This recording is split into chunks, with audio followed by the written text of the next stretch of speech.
everyone, today I'm going to show you how to use Showbie.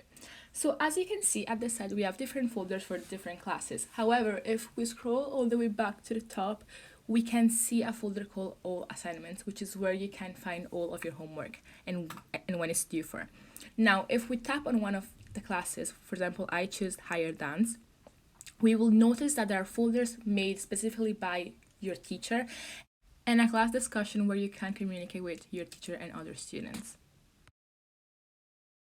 Now, if you want to upload your homework, you're gonna have to press the plus, and then you can either take a picture with the camera or scan a document.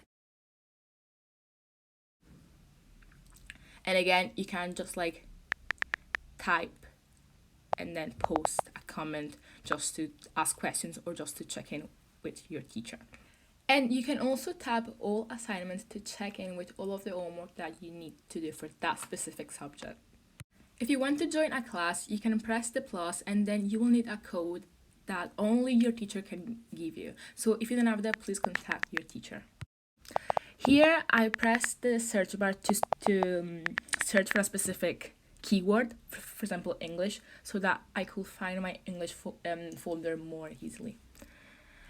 As you can see, the bell is made for all the notifications so that in case your teacher posts something, you will directly see it there. If you need extra help, you can press the question mark at the bottom. But thanks for listening. Hope you have a nice day.